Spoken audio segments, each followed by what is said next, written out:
Perry in the place. Da-na-na-na, Mac and Perry go live to create. Da-na-na-na, Mac and Perry invite you to stay.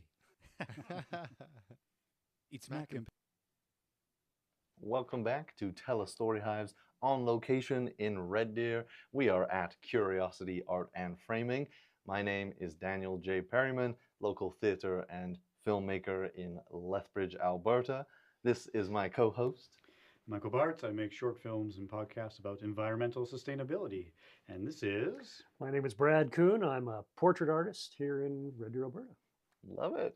Yeah, thank you so much for taking the time and energy to meet with us. Thanks for meeting with us. And shout out to Curiosity for having us here in their space. It's super awesome.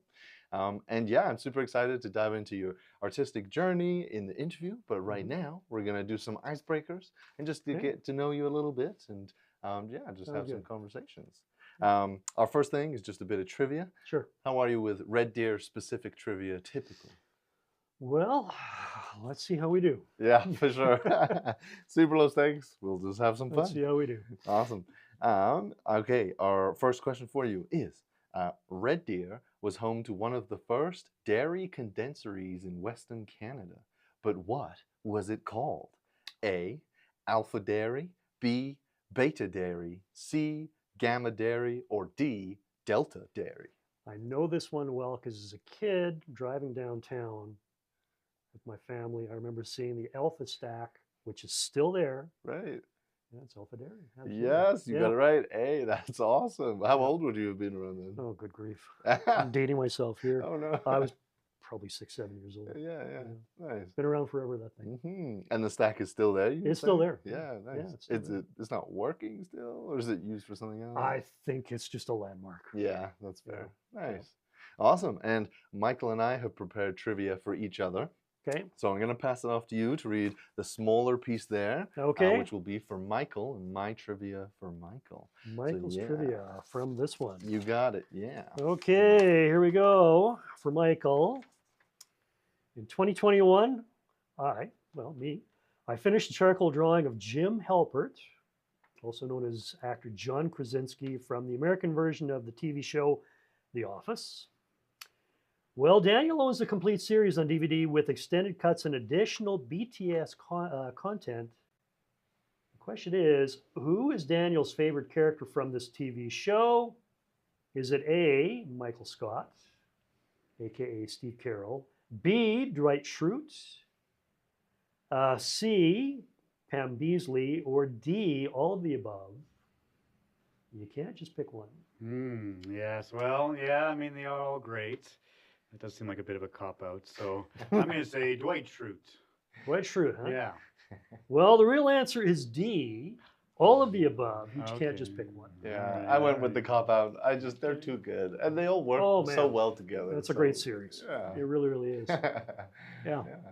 Awesome. And yeah, I believe Michael has a piece of trivia for you about Red Deer. Yeah, Red Deer trivia. Sure. All right, let's go back to 2008, a few years ago. Red Deer set the Guinness Book of World Records for the largest what? This is A, the largest water tower, B, the largest dodgeball game, C, the largest pizza, or D, the largest gasoline pump. What do you think? Well, I'm going to say the largest water tower. Okay, that's a bit of a common answer, yeah. It actually was not. Was not? Yeah, it was the largest dodgeball game. Way back in really? 2008, yeah, they got together and made a big dodgeball game. And then in 2012, the U of A beat them, and they had a bigger dodgeball game. It wasn't the big green mushroom. Okay. No, yeah, so they don't hold the record anymore. That was a landmark for the longest time. When you were coming into town, that's the first thing you saw. Right? Yeah, the water tower. It's been dwarfed by everything else around here, but that was for the longest time. Nice. Yeah, that's my trivia question. There you go. Great. I believe Michael has prepared trivia for me. Yes. So if you want to read the big piece there. Big piece, all right. We'll see how well I know Michael. All righty. Well, starts with my artistic practice involves highly detailed and realistic hand-drawn graphite and charcoal portraits. Michael apparently once took a charcoal drawing class. The question is, where did he take this class? Well, here's your choices. A, at CASA. B, in St. John's, Newfoundland. C, at the Lethbridge Public Library, or D, in Rosebud, Alberta? Ooh, I feel like it's either A, C, or D. CASA is probably a strong bet. Yeah, I'm just gonna go with A, CASA. Well, that's a good guess. However, Yeah. it is incorrect. It's actually D, in Rosebud, Alberta. Tell me. Oh, wow. In Rosebud, Alberta. Yeah, that's where I went to theater school, so we would have taken a drawing class as one of my classes, and so charcoal drawing. And yeah, I was getting okay at it. So was it figure drawing or still life? Or? Yeah, figure drawing. Yeah. So it's a different type of artistic expression. That gesture drawings. Yeah. General classes. So it was fun. Yeah. Yeah. There you go. So there we go. Awesome. We're done with the trivia there. All right. Good. We'll move on to our next little mini game here. Sure. It's called This or That. Tea or coffee or something, for example. And yeah, I'll let you do the honors. Just pick something out at random and just give it a read, and we'll all answer and see what our preferences are. Dress up or casual? Dress up or casual? I think generally I go towards casual. I did work at Moore's Clothing for Men for a period of time, so I had to dress up for that, and kind of took the fun out of it a little bit for me. Yeah. So now, if I can, I'll usually go casual.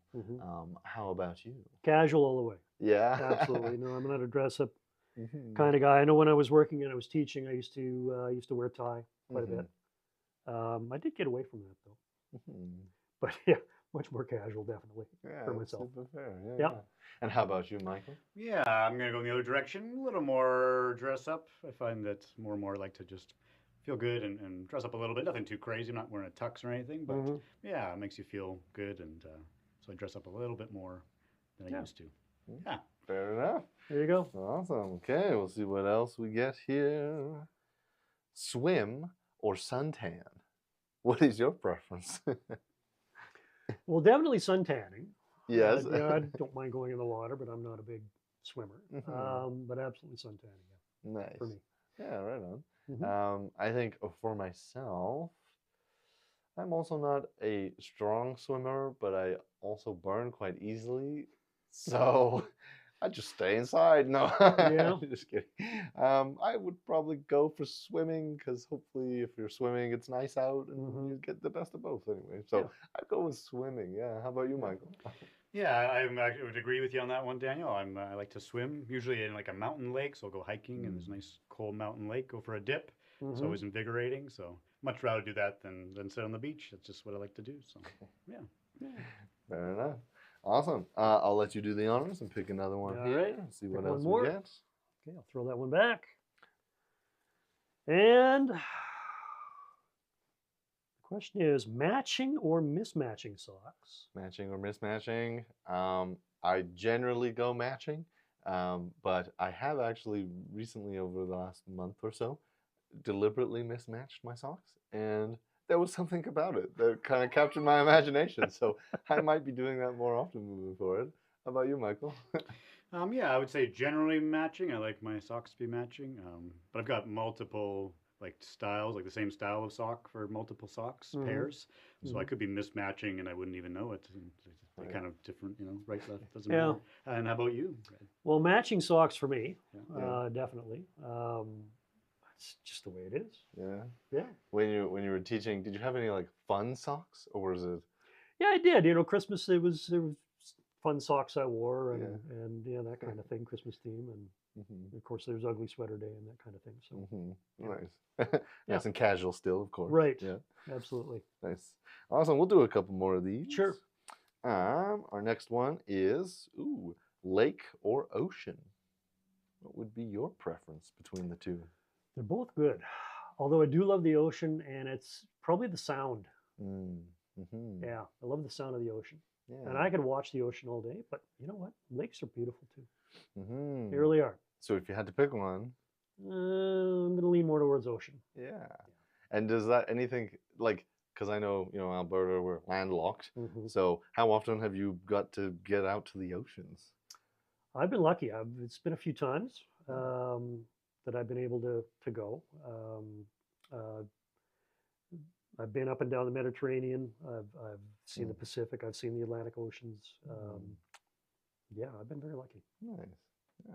Yeah. How about you, Michael?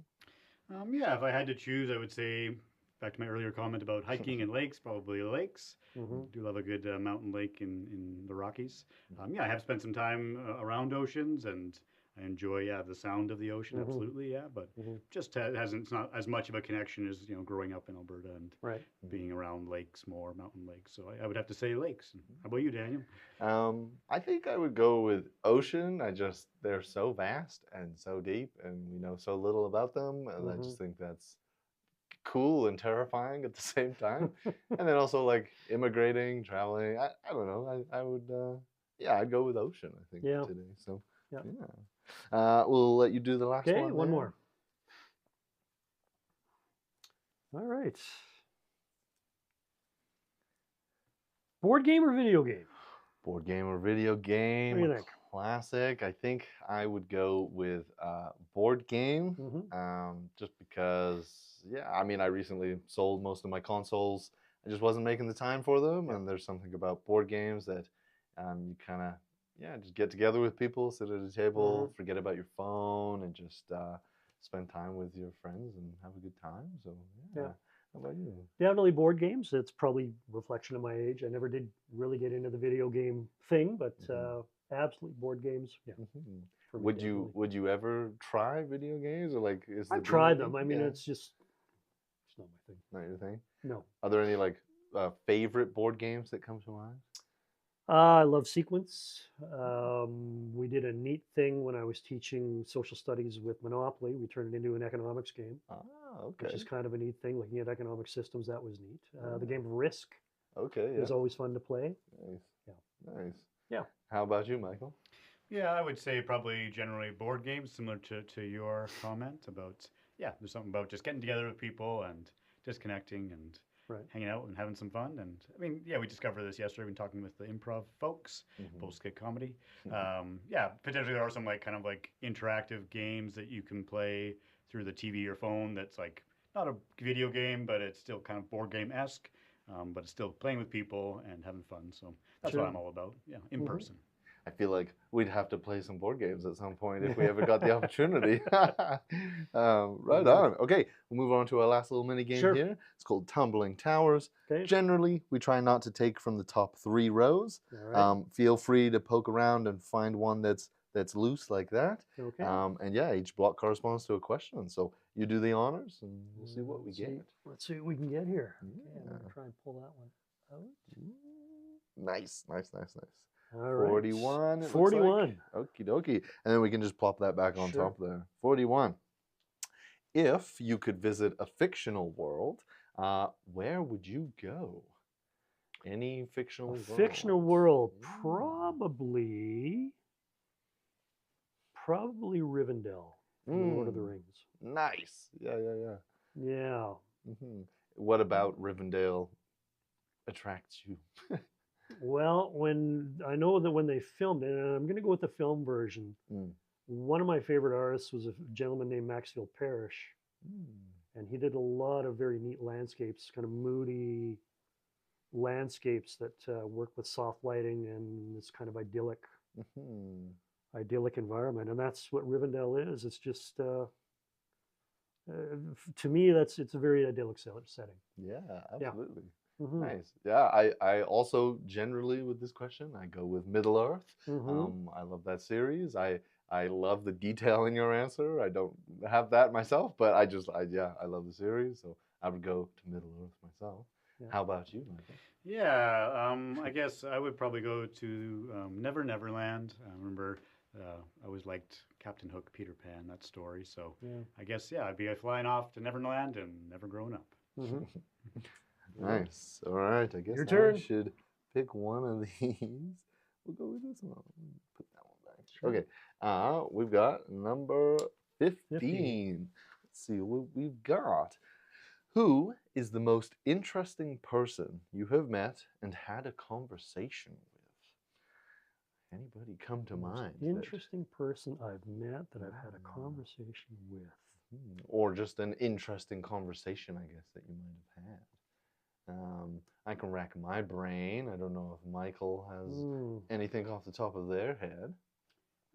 Yeah, I think what comes to mind is a couple flights ago, I was on a plane and I was sat next to a fellow who he was like running the Calgary Fire Department. He just retired as the fire chief, and he had all sorts of stories about fighting fires and the people and the crazy situations they get into. And yeah, we just had a lovely conversation. I found it very interesting, and just you wouldn't know it just if just by if you didn't talk to him. So it was fun to chat with him and learn all about firefighting from the chief. Yeah. Yeah. Anything come to mind for you, Daniel? Yeah, I think for myself, I don't know if this is a cop out, but I'm just gonna go with like my peers in Lethbridge and people I spend time with. I feel like I enjoy deeper conversations, and so I try to have those with the people I know. And yeah, so maybe a bit of a cop out, but that's what comes to mind right now. So anything come to mind? Yeah, last year I was lucky enough with my wife to go to Egypt. I've been fascinated with Egypt virtually, well, as far back as I can remember. And we had the luck of being with a couple of private guides and going around and touring sites and just getting the history up close and seeing it and getting their explanations of what we were looking at and what we were seeing. It's incredible, just the workmanship and the history that's there. Yeah. An amazing place. Nice. Do you remember like where or how that fascination started or began? You know, I bought a book on the Great Pyramid when I was 15 years old and read the book and thought it would be incredible to go and see it. Yeah. And I actually got in to see it last year and actually went inside of it and went into the King's Chamber and put my hand on the King's sarcophagus. It was amazing. It was an amazing thing for me to do that. Yeah. It's been a lifelong dream of mine to do that. Yeah, that's amazing. Oh my gosh. Yeah, I feel like, most people have that lifelong dream trip that they think about, and that's awesome that you got to do it. Yeah, it was pretty amazing. Nice. Awesome. I think that is the time that we have for this segment. So thank you so much for your time and energy. I'm very much looking forward to the interview segment coming up. But yeah, this has been Tell a Story Hives on location in Red Deer at Curiosity Art and Framing. My name is Daniel J. Perryman, local filmmaker and theatre maker in Lethbridge, Alberta. This is my co-host, Michael Bartz. I make short films and podcasts about environmental sustainability. And this is... And I'm Brad Kuhn. I'm a portrait artist here in Red Deer, Alberta. We'll be right back.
Hello and welcome back to Tell Us Story Hives on location in Red Deer.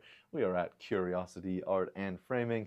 My name is Daniel J. Perryman, local theatre and filmmaker based in Lethbridge, Alberta. This is my co-host, Michael Bartz. I make short films and podcasts about environmental sustainability. And this is... And I'm Brad Kuhn. I'm a portrait artist here in Red Deer, Alberta. Yeah. Again, thank you so much for your time and energy. Thanks for having me. Yeah, I thoroughly enjoyed the icebreaker segment, just getting to know a bit more about you outside of your artistic practice. But yeah, we'll kind of dive into your journey here as an artist and yeah, see what comes up. Yeah. So if you could just give us like a really broad, brief overview of what it is you do as an artist. Well, I'm currently creating portraits, realistic portraits, that are highly detailed in charcoal and in graphite.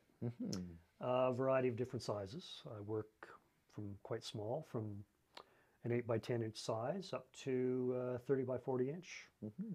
So they vary in size and they vary in detail, and they vary in complexity and in terms of theme and in terms of how many figures there are and so forth. So yeah, I've done people, I've done animals, I've done just different things. Yeah, that's amazing.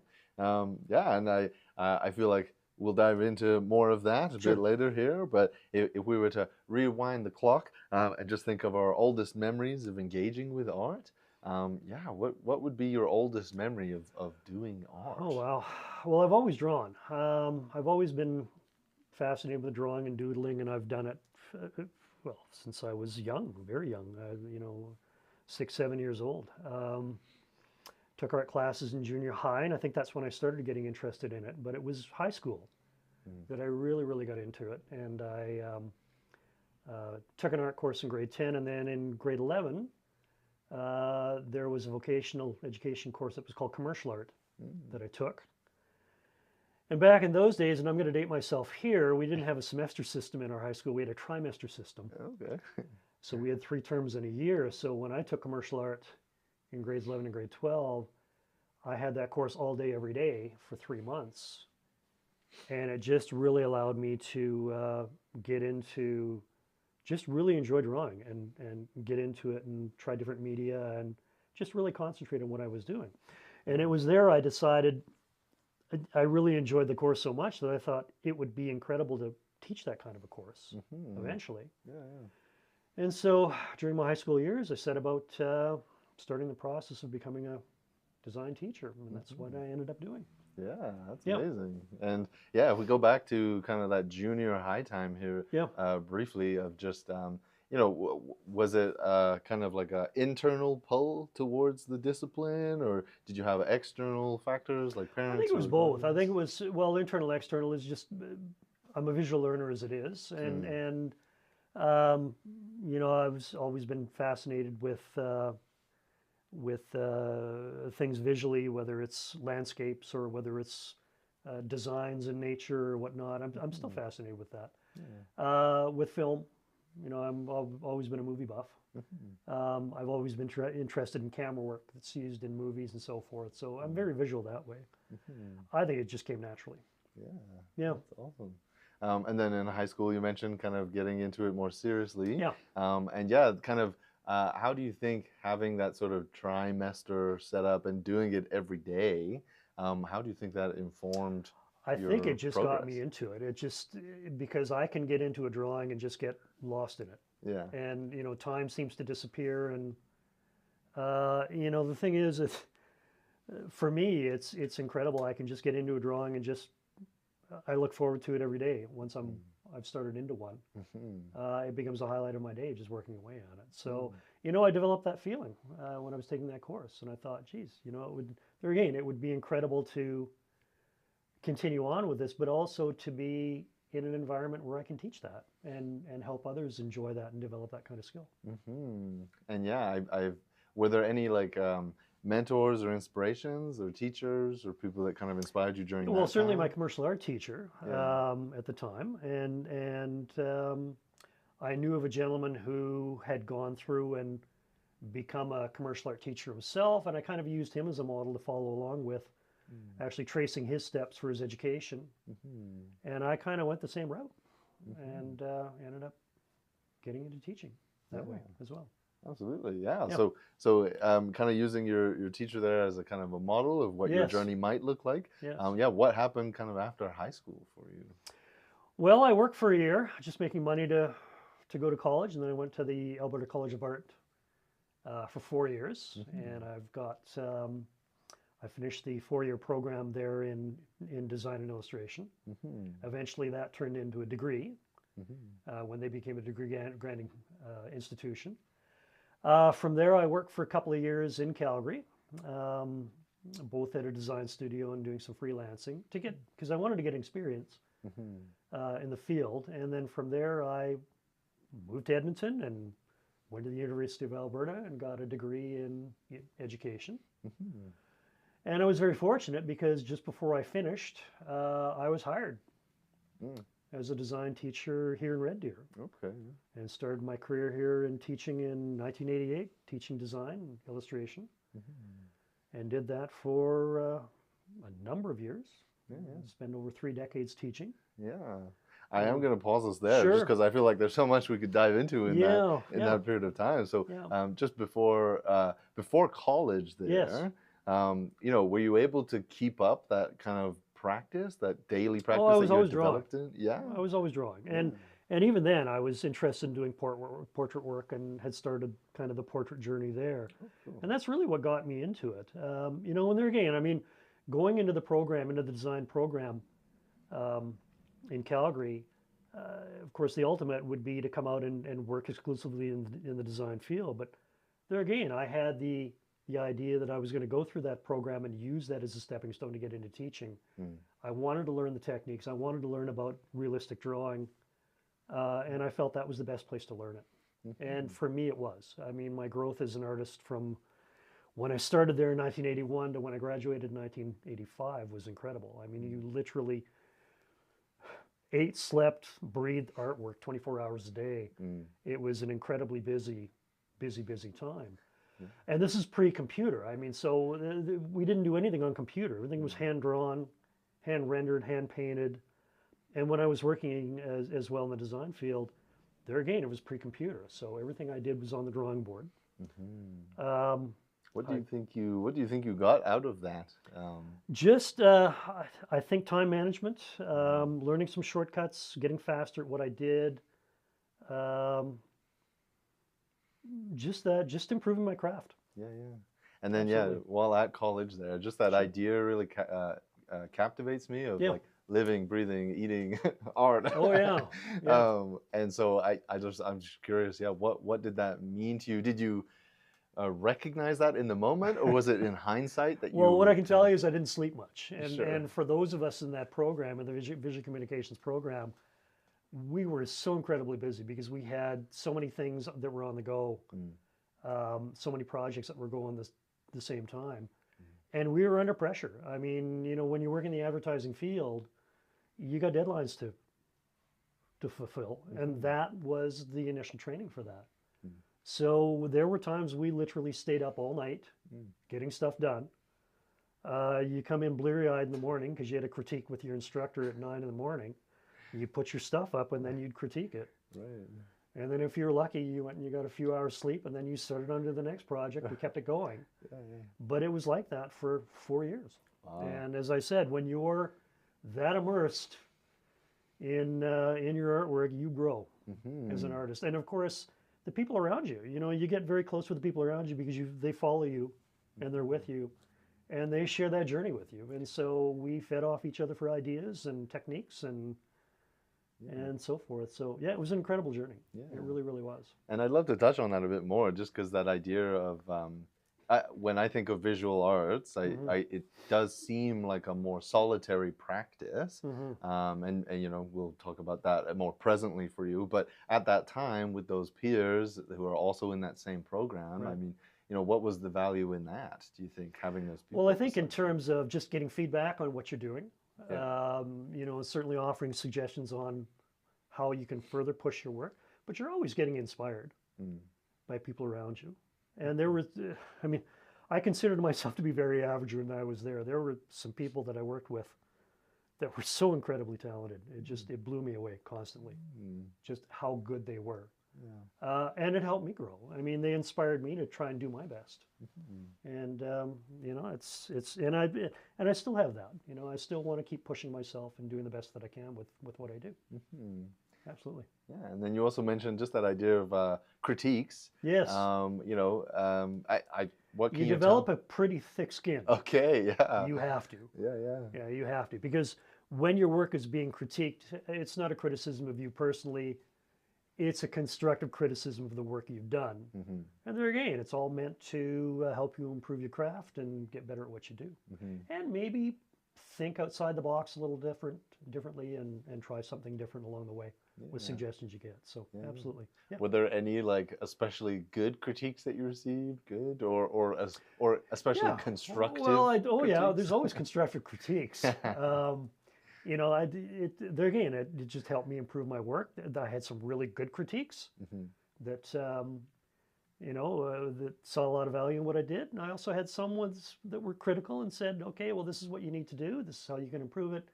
And there again, it was all very good for me. Sure. It was all part of that growing process for me as an artist. Nice. Absolutely. Yeah. And then you went to university after that. Again, like you had mentioned that you were working though in between that period. Is that right? Yeah, I did. And I think one thing that the college did for me is it gave me a really, really good work ethic. So that when I did go to university, I used my time very well. And I was able to get the work done that I needed to without putting in all-nighters to get work done. And I still had time to do what I wanted to do.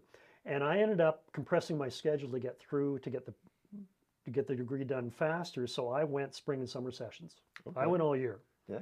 And when I was off, I ended up going back to Calgary and I freelanced. And made enough money freelancing in the summers to put myself through university through the year. So it was good that way. Yeah. Tell me about that freelancing experience. Well, it was great. I mean, it was for Alberta government telephones. Okay. Which, of course, now today is known as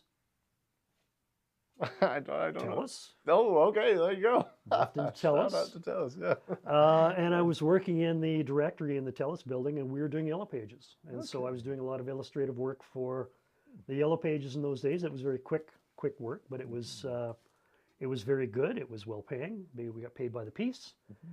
And there again, I mean, we put in some long hours. I was working with some friends of mine that I'd gone to school with who were freelancing and doing that work as well. So in a bit of a way, it was kind of a homecoming for me. And I did that for a few summers. But it did help, and it did help put me through university. And as I said, before I finished my degree, I was hired here in Red Deer to teach. And so I finished off my summer session, and I think I had a month turnaround, and I came to Red Deer, and I got set up for teaching. Nice. Right away. Yeah. And just to jump into your time at the University of Alberta there, what do you think are the main takeaways that you got away from that program? Like, how did that build on your college experience?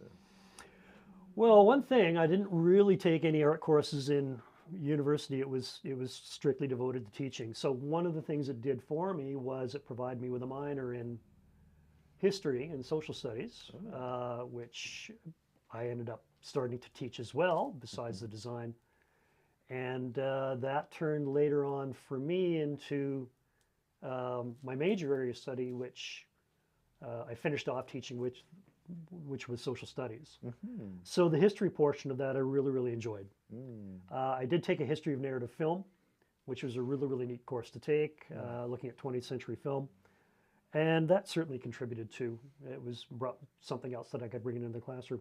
When I was teaching design in the high school, it was different disciplines of design. It wasn't just drawing and design. It was photography, it was video making, it was silk screening, it was, I had an offset press I was running. So it was a pretty steep learning curve getting going with that. But it was, there again, it was kind of the whole gamut of working with visual media and working with that in that way. Nice. Absolutely. Yeah. And yeah, like if we move forward then into your, Sure. your kind of teaching career there, yeah, tell me about being a high school design and illustration and social studies Well, it was a instructor. great career, you know, and I met some great kids along the way. Some of them went on with it, which was great to see. I taught grades 10 to 12 visual communications. That transitioned as well, that whole course, because I started off with, we'll call it a dirty lab, which means it was very hands-on photography, black and white photography studio. I had a dark room. We didn't have computers quite yet. We were just starting to get into it a little bit. By the time I'd finished, we were full computer. We no longer had any dirty facilities. Everything was done on computer, whether it was animation, filmmaking, lots of Photoshop, lots of Illustrator, lots of, you know, working with design software in that particular way. So for me, there was a little bit of a detachment that started to happen because I found myself turning more into a programmer than an illustrator designer. And I think for me, that's why I eventually switched and got out of it and went into social studies full time. But I spent, a good 20 plus years teaching design and doing that. So I did fulfill that part of my dream Totally. when I was younger. Yeah. Absolutely. Of kind But the social studies part of it I really enjoyed because I've always been a history buff. Mhm. And that was a nice way to finish off. I did mostly grade 11, grade 12 social studies Okay. when I finished up. Nice. Yeah. Yeah, I feel like that's a really beautiful kind of full circle moment, it sounds like, to your Yeah. high school experience. Yes. And kind of who you were following in the footsteps of in some way, shape, or form. Yeah. And I'm also super curious about the hands-on portion, like Yes. towards the beginning. What Yeah. did you call that? Dirty? Well, it was we call it a dirty lab. You have a Dirty dirty lab. lab because you're getting your hands dirty when you're Yeah. working with, you know, doing manual photography and working with enlargers. You develop your own film, Mhm. you Yeah, know, those kinds of things. So yeah, we call that a dirty lab. Yeah, tell me more about that and working with the students in that sort of discipline or that is maybe more lost now, it seems like. Like, what did it mean Well, to you certainly then? the industry's changed so much because it's gone digital. So even the drawing board stuff, like a lot of stuff, I had kids doing a lot of stuff with felt markers. And when I was working in industry in Calgary, a lot of the work I did when I was in studio was felt marker renderings and felt marker stuff that we'd mark up ideas and designs and we'd send it off to a production house. And they'd do all the dirty work. They'd do all the photography. They'd do all the typesetting and so forth.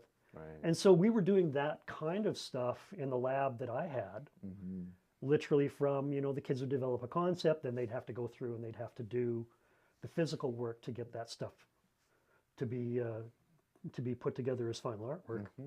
Whether it was photographed, whether it was drawn, painted, things of that nature, whether it was silk screened, you know, they would do that kind of work or produced on an offset press. And there again, you know, as industry's changed, it's gone much more digital. We were able to switch. And the thing that I always wanted to emphasize was the creative part. For me, that was always the most important part because, you know, methods of production will change. Creativity never will. And that's a learned skill. You know, that's something you continue to develop all your life. And I really wanted to push that because your creativity spills over into everything, every part of your life. Doesn't matter what you do. You've got to be a creative thinker. Totally. Absolutely. And I, you know, how would you impart that kind of sentiment, I guess, onto your students during that time? Be it, kind of towards the start where it was much more hands-on, or also transitioning towards the end where it was much more digital. Like, what would be like the through lines for you of Well, how the you would creativity tell never changes. You know, it's being original with your thinking, trying new ideas, visually trying to come up with something original, whether you do it manually through something you create in a dirty lab or you're doing it digitally. Try and be creative, try and be original with what you do, and try and problem solve. You know, every project we had, every project I gave kids, there's a problem they had to try and figure out. How are you going to create whatever you're going to create? How is it going to be appealing? How is it going to be interesting for you? and how can you be original in what you're coming up with? That kind of thing. Sure. Yeah, yeah. I had another question there. Sure. That had to do with, yeah, just that idea of like the social studies aspect of your practice and education, and also just that idea of like, maybe was there any aspect of pulling from history and like Oh, absolutely. quote unquote like unoriginal things, but that you can actually use that to create original things? I don't know, like. Well, I mean, history and art go together, Yeah. right? And a lot of what you learn about history is told through artwork, whether it's paintings or sculptures that have been done in the past to reflect something that's going on in history, to reflect a person from history, those kinds of things. You know, and a lot of events that we look at from the past, we can see depicted visually in artwork. It doesn't matter where you are in the world. Art's everywhere. One of the things that for me personally was amazing was 40 years ago, and I mentioned you know, going to Egypt. I did a series of drawings of Egyptian landmarks, and when I was in Egypt last year, I was able to photograph those landmarks and those things from the same angles of the drawings that I did. Oh, wow. And so when I take a look at the photos I took and a look at the drawings I did, there they are. Wow. They're the exact things. Yeah, yeah. And I remember thinking at the time when I was doing these drawings, it would be amazing to see these things. And here I was actually up close, being able to photograph those things from the same angle. Yeah, and which is really quite neat. Yeah, and I just love that idea that you did it by hand. You did the dirty work first, and then took the photo. Decades Whereas later. I think now it's that idea of like, you get the photo first and work from there first. I think that's really inspiring. That's awesome. Yeah. Very cool. And then, so that kind of part of your story kind of came to an end. You kind of moved on from that. Yeah. And yeah, tell me about getting back into your illustrative roots after that. Well, it all started with COVID. Oh, yeah. Actually, no, I'm not quite. I did a drawing. I started a drawing a number of years ago when I was teaching portrait, and it was a large portrait of an actress from the early 1900s, a lady by the name of Lillian Gish. And actually, the photo I saw of her that inspired me to doing the drawing, I was in a book that I was reading, and I took this course in the history of narrative film. And it was a book about her life. And the thing that fascinated me about this image of her was her eyes. Her eyes were incredible in this photograph. And I thought at the time it would be amazing to try and reproduce those eyes in a drawing, much larger scale. So I started this drawing a number of years ago, and then I put it away. And I put it away because teaching's busy. Sure. And I just didn't have time to work on it. Retired in 2019. And of course, in the winter of 2019, that's when COVID hit. And I was a substitute teacher. I was working in my old high school in those days. And then, of course, in March of 2020, school shut down completely. And so I wasn't working. And so I was just going through some things in my basement, and I found this old drawing again. I thought, I'm going to finish this thing. So I pulled it out, and I spent time picking away at it, and I finally got it done. And I just enjoyed the process so much again that I thought, I'm going to get back into this and get back into drawing. And I thought, you know, I need to get the portfolio together because it's been a while since I've done this. So I started on just a series of celebrity drawings. And I did a number of them, a number of celebrity portraits that I could put into social media and just get myself generate some interest. And then from there, I started getting into commission work. And from there, it just took off. And I did a number of them after that. Yeah, which was good. I love that idea of starting a project and then being able to, first of all, just kind of put it away and let it simmer, I guess. Yeah. And what was that experience, pulling that back out and finding it and just diving back into it? You know, it really wasn't that hard getting back into it. And that's the thing. I mean, it's I can get going on a drawing and I can be into it for a couple of hours, and then it's just I'm right back into it. So it was a complicated piece because it's there's a lot of detail to it, and I just there again I just took my time and got it done and got it the way I wanted it to be, and it just renewed my interest in doing portraits. So Nice. And then that kind of you kind of utilize that to start getting more commission work, and so you do a lot of that now. Yes. And tell me about commission work and working as a freelancer now. Well, it's been great. It's I've met some great people. There's always a story with the drawings that I do, and it's always great to hear their stories and to bring their drawings to life. That's been very rewarding for me, and to be able to give them the drawing that they're looking for. They've come to me with a particular idea in mind of what they want, and if I'm able to put it together in the way they want it to be put together, that's the rewarding part, is handing it off to them and having them really appreciate it for what it is in the end, for once it's finished. Yeah. And I know we'll get more into the specifics in the showcase here, but you did mention with that piece that you put away for a while, and then came back out, that you started with the eyes. Eyes for me are the most important part, and whenever I draw, that's the first thing I start with. Is I always start with the eyes, because if you can get the eyes right, then you can get the rest of it. It just falls into place. Absolutely. Eyes are the window to the soul. Absolutely. They really are. Nice.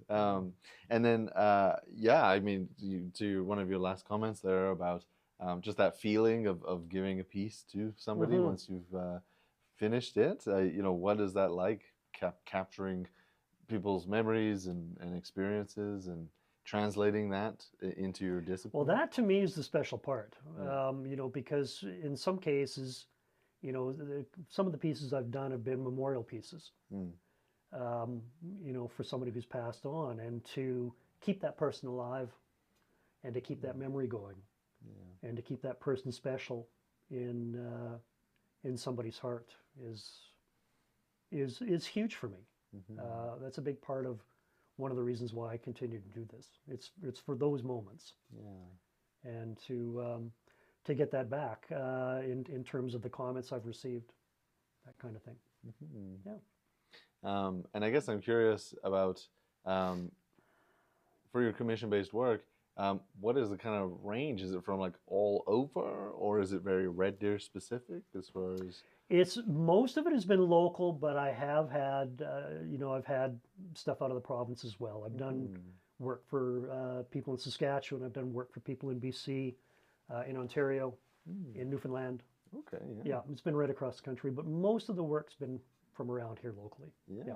I do want to talk more about that. But, sure. But what is that like, communicating with people that are so far away and Well, technology allows for a lot of things, and actually communication is very easy to do. Yeah, it's very easy and very quick, and it's never been a barrier. Nice.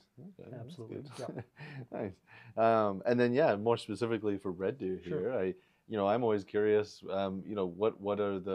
What do you feel are maybe the pros and also potentially the cons of being in Red Deer or Central Alberta, and maybe also for your discipline specifically, what kind of pros and cons come to mind? Well, pros, Red Deer is very central, and for the province, so we're right in between Edmonton and Calgary, which is great. So interest from both cities coming our way is really, really good that way. I guess a con would be here in Red Deer itself. It's a small market, and so it's with it being a smaller market, it's a smaller audience that's more local, and that can be limiting. There's a few of us that are doing portraits. I guess that's a plus. So for us, the interest in the work that we do is there for people that are looking for portraits, which is good. But there again, I mean, Red Deer's just one place, and with the world the way it is now, we're all interconnected through technology. It's very easy to get beyond Red Deer in that particular way, and certainly through social media, through other forms of contact, through technology, through being able to ship things here, there, and everywhere easily. It's being in Red Deer is not that much of a hindrance in that way. Yeah. Another question that I'm always curious to ask is, what role has rejection played in your practice, if at all? And just with your discipline specifically, I'm just curious if that has had a role. Does anything come to mind? Well, I mean, you're going to get people who are going to be interested in, they'll approach you, would you do this drawing? And then you don't hear from them again. So that happens. I mean, that happens with any business. You'll get somebody who's checking out to see what's there, and you've got potential customers who are there, and you're going to get other people that are going to be, well, maybe this isn't for me, or it's not for me at this time, or I'm going to look elsewhere. And that's fine. That's just part of it. Yeah. Doesn't seem to phase you too much. No, it doesn't. That thick skin from I guess so. Yeah, I think that's part of it. But I mean, it's the market is there for people who want it, and I've been very lucky in that the people that have approached me have been wonderful people to work with, and I'm looking forward to more of that. Nice. Absolutely. Yeah. Nice. Another question I'm curious about is, what's a non-arts related skill, not specific to your practice, that you have maybe had to develop in order to keep doing what you're doing? You got to have patience. Okay. Yeah. Absolutely. You've got to be patient. And you've got to anticipate that things are not always going to go the way you think they're going to go, in terms of maybe timing, in terms of how something is possibly going to turn out. I always get going on a drawing, and there's always moments when I really don't like what I'm doing. I think every artist goes through it. I remember reading, something by Robert Bateman. He often talked about doing a painting, and he said there was always a point where he hated his painting. And it's something you work through. There's that one point where it's partially developed. There's more to do. There's more to fix. You get there. You just have to be patient. You got to work at it, and it does turn out. But there can be things that come along the way. I've been working on a drawing, and a client has contacted me and said, okay, can you add something to it? Can you subtract something from it? Yeah, okay, all right, yeah, we can do that. It's feasible at this point. It does get to a point where you can't anymore, but yeah, that happens. Yeah, that's just quickly here, like that idea of having your own vision for a piece, but also working because it is a commissioned piece. Like, how do you find that balance? Is it just a dialogue with the person? It's dialogue. It's communication. Absolutely. And I've been very, very lucky because I've been given, for the most part, a lot of free rein in developing these drawings, and very, very supportive people that have worked with me as clients. So it's been very good for me that way. Yep. Nice. I think we are almost at our time here, but one of the last questions we try to ask everybody is just, how has creativity changed or maybe shaped your everyday life?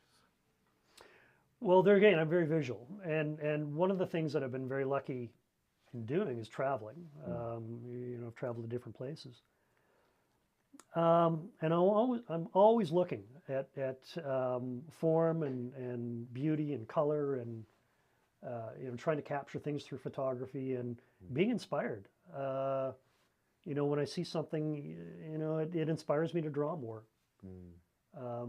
When I do get back to the drawing board, I can see something that's beautiful, and it inspires me to want to create something. So there is that. Yeah, I think that's a really beautiful sentiment to end off on. Just that perspective, maybe, as you're going through the world, is something that you're constantly looking for inspiration. I think that's really beautiful. Yeah. Nice. Absolutely. Well, that's all the time we have for this segment. Okay. So thank you so much for your time and energy. Thank you. This has been TELUS Story Hives on location in Red Deer. We're at Curiosity Art and Framing. My name's Daniel J. Perryman, local theatre and filmmaker based in Lethbridge, Alberta. This is my co-host, Michael Bartz. I make short films and podcasts about environmental sustainability. And this is... And I'm Brad Kuhn. I'm a portrait artist here in Red Deer, Alberta. Awesome. We'll be right back.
Welcome to Tell a Story. I have on location in Red Deer here at Curiosity Art and Framing. I'm Michael. I make short films and podcasts about environmental sustainability. And this is my co-host.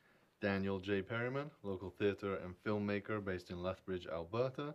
And this is... I'm Brad Kuhn. I'm a portrait artist here in Red Deer, Alberta.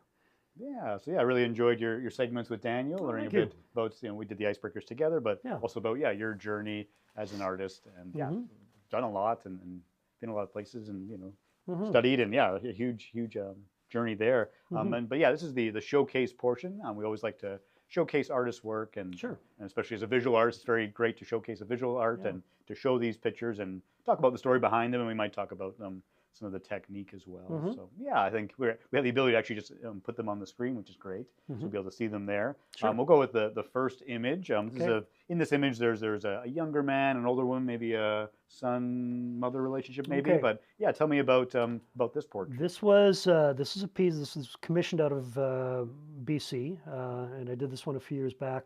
Both of these people had passed away, so this is done as a memento, keepsake.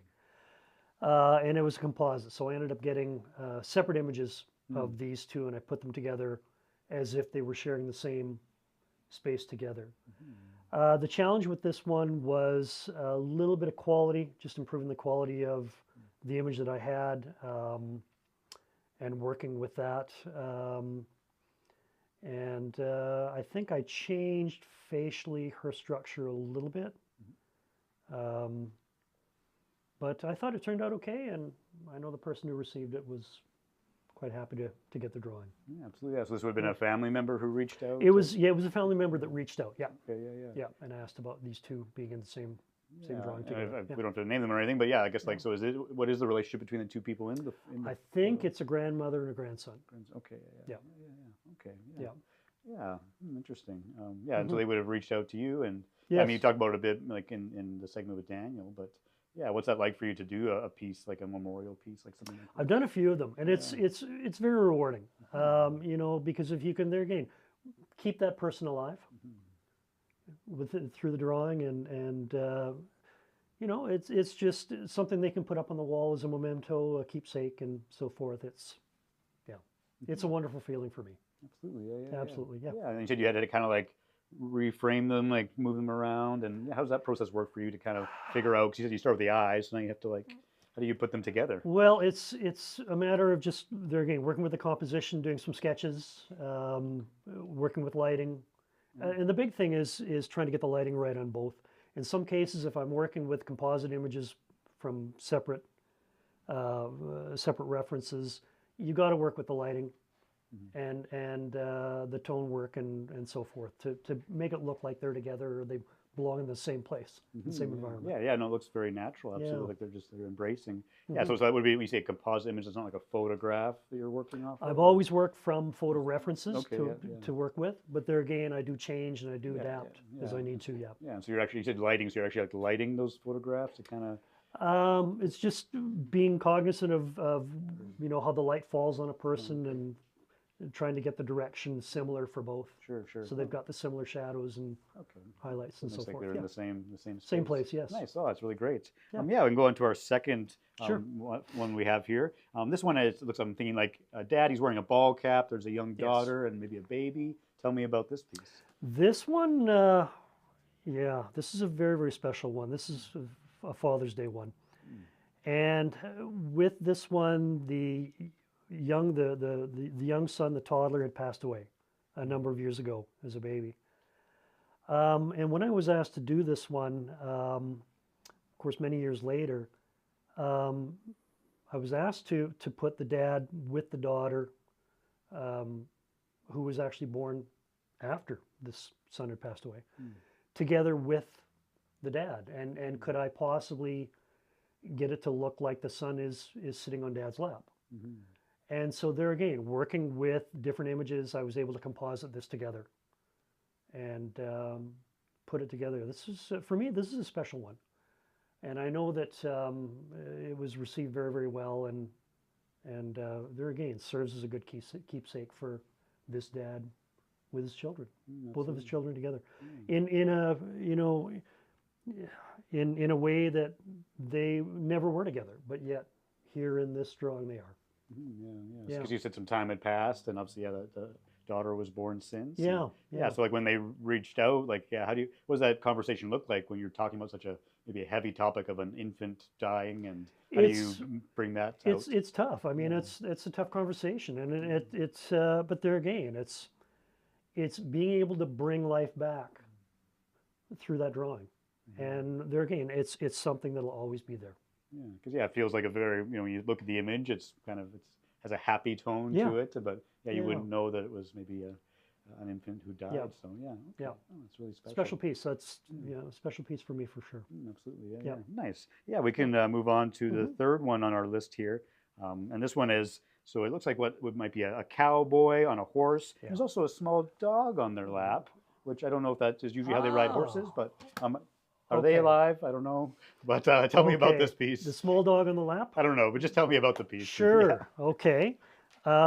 This was done recently with the person sitting on the horse with the dog on the lap. A memorial piece as well. This is actually a friend who asked me to do it for this person who lives in Saskatchewan. This photo, these two rode together many, many years ago. The dog and the horse have since passed on. And so there again, it was done as a memorial piece. Had to make some changes to this one when I was doing it. Horse's ears were in the original reference I was working with were back. I tilted them forward. There was also a halter on the horse that I had to remove. And the dog was very, very unclear in the photo. So I had to really bring up the detail on the dog.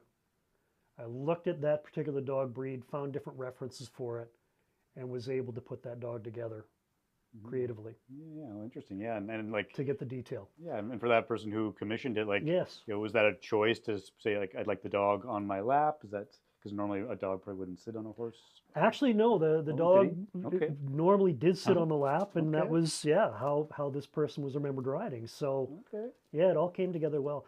A lot of detail in that piece. Yeah, absolutely. Yeah, there is. Yeah. Oh, that's really great that was more of a true to life kind of. Yeah. You didn't have to do a lot of rearranging. And there again, it was that, and I think that one was called Forever Friends. And there again, it serves as a memento for a time when these two people went out riding together a number of years ago, and the memories they shared together. Yeah, no, it's lovely. Yeah, it's a great memory of those friends. Yeah. All right, we can keep going on our list here. The fourth one on the list. So there's a man, and he's wearing a toque, and he has a dog, and he's actually like kissing the dog's head. Yeah. His eyes are closed. Tell me about this piece. It's another special one. The dog, same thing, had passed away previously. For me, this is a very powerful one because it showed the bond between the dog and the gentleman, how strong it was. And it's a smaller piece, it's an 8 by 10 in graphite. And I just remember when I did this one, it was 4 or 5 years ago I did this one. Just the power in the image itself and being able to capture that, and just the love that this gentleman had for his dog, that really, really came through. Yeah, no, it absolutely does. Yeah, it was powerful. Yeah, you can feel it. Powerful image. It came through. Yeah, and so there was no like rearranging that one. That was kind of more. That was that was there again, just improving the quality of the reference I had to work with, and just bringing the realism to life. Yeah. No, it's interesting because let's say for that example specifically, I think like if you have a photo that's like that, it's like I guess like when someone reaches out to you and says I want a piece commissioned, like for yourself, if you're making this piece, like how is that different than a photograph? If they could just put that on a wall.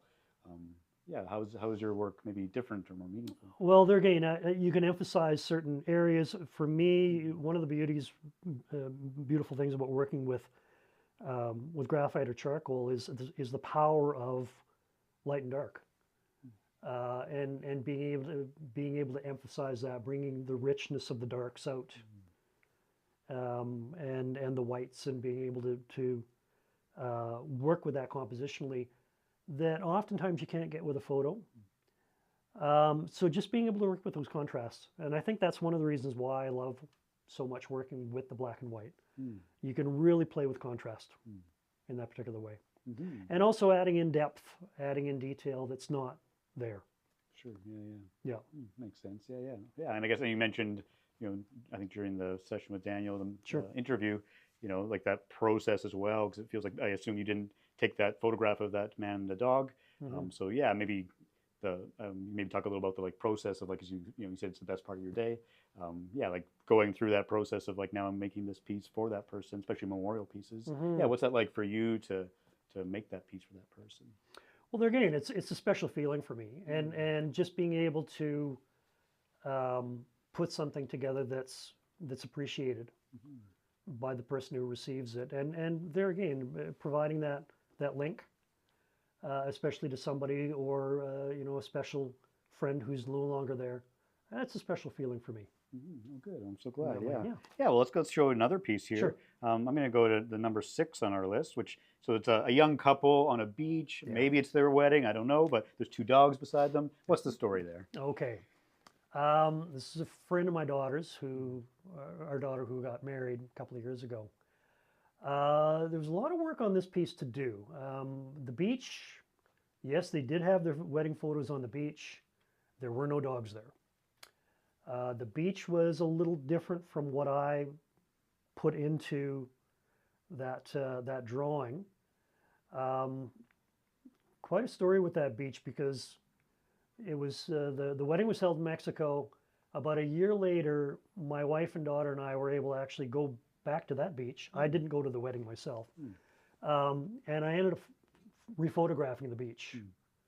And I went to the spot where they had stood, and I photographed that area at different times of the day to capture the different lighting. The two dogs are their dogs. Obviously, they weren't there with them. So I worked with reference photos of their dogs, and I was able to put them into the drawing with them. And the photo was cut off partway down, so I had to kind of put together the rest of her dress and her feet and so forth on the beach. And I rearranged the beach. It's actually cleaner and looks a little better compositionally in the drawing than what it did in the actual photo. Yeah, So- well, yeah, like I said, you have that ability to maybe Yeah. make those little minor changes. Yeah, so that was a real composite, putting that one together, adding the dogs in, changing the beach, and adding more into it. Yeah. Yeah. But what I feel when I see it, at least, and kind of captures that happy day with that couple and their kind of family with their dogs. Exactly. Yeah. Which, Yeah. maybe a photo might have not done it justice. So. Right. Yeah. It's a really lovely piece. Yeah. Thank you. Yeah. What else can we talk about here? Ooh, there's another one that was a little bit different. It'd be number 7 on our list. Okay. And I appreciate you I'm bouncing around. I don't know the order. No, that's fine. When you made them, so I appreciate you remembering them so we Yeah. can talk about them. No, that's fine. So this one, it's there's like a rancher, and he's on the range, and he's far away, and you see cattle in Russ the on the foreground. Yeah. What's the story there? Russ on the range. This is another memorial piece. This is a gentleman who'd passed away. This was done for his family in Saskatchewan. It was done for the client approached me and said, "Can you, this gentleman always found peace when he was out riding the range with his cattle, and he'd go and check on his cattle." For me, the real challenge was to get those cows to look like cows, because there was so many of them. And it's a fairly big piece. That one's done in charcoal. And I was really able to work with, there again, the contrasts, the lights and the darks. I love that one because it's a lot of patterning. When you stand back and you look at the cattle, it's patterning, light and dark. But you can see each individual cow for what it is. And then, of course, him in the background looking over the cattle and the prairie that's there. I really enjoyed doing that piece. But there again, it's a memorial piece. That was done for them. Yeah, very different memorial piece, but clearly very special for that family. Yeah, and very prairie-oriented, Alberta, Saskatchewan. That's all part of who we are. Absolutely, yeah. And then so with those cows, like, are you working off a photograph that would have had them? Yes. Okay, so Yeah, and they're again compositing stuff together, and you don't have to like get an image of a cow individually or Yeah. something. Yeah. Yeah. Okay, yeah. Okay, that's great. Let's move on. We got a lot to cover. We can go through lots because Sure. you gave us lots, so that's awesome. Here's another one with a dog. We'll find out the story about this one. So it was a man, and he's at a lake with his dog, and it looked like they're like best friends, like out for a day at the lake. Yeah. Tell me the story behind this piece. Cooper and Paul. Mm-hmm. I was approached by this gentleman's wife in Ontario, saying that she wanted to have a drawing of him and his dog, because they went everywhere together. One of the things I loved about this one was the dog's actually drinking out of the beer can. He's holding a beer can, and the dog's actually sampling what's in the beer can. That's a fairly big piece. I think it was 14 by 17 inches in size, done in graphite. The dog was a challenge. A lot of detail in that dog. Getting the fur right. It's a Labradoodle, I believe. And it was just a fun piece. It was just, I think, for me, that one, the joy of them just celebrating each other for who they are, spending time together. I know that when he received it, he was quite happy. His wife took a photo of him holding the drawing, and of course the dog was there and sent it to me. So that was nice to get. Okay, so to receive that back. So so that's in Ontario, that one. Okay, well, yeah, it's great they can like follow up with you, and you can get some feedback on how much they enjoyed it. And I really like that piece because it really captures that, like you're there at the lake with them. You can feel that, like, best friends kind of. Best friends and having fun together. Yeah, it's really lovely. Yeah, absolutely. Yeah, well, I think that is all the time we have for this segment. Okay. I really enjoyed seeing your pieces and talking about your process and the stories behind them. So thank you so much for the conversation. Thank you. Yeah, so this has been Tell a Story Hives on location in Red Deer at Curiosity, Art, and Framing. I'm Michael. I make short films and podcasts about environmental sustainability. And this is my co-host, Daniel J. Perryman. I'm a theatre and filmmaker based in Lethbridge, Alberta, and this has been... I'm Brad Kuhn, and I'm a portrait artist here in Red Deer, Alberta. Great. All right. Thanks so much for watching.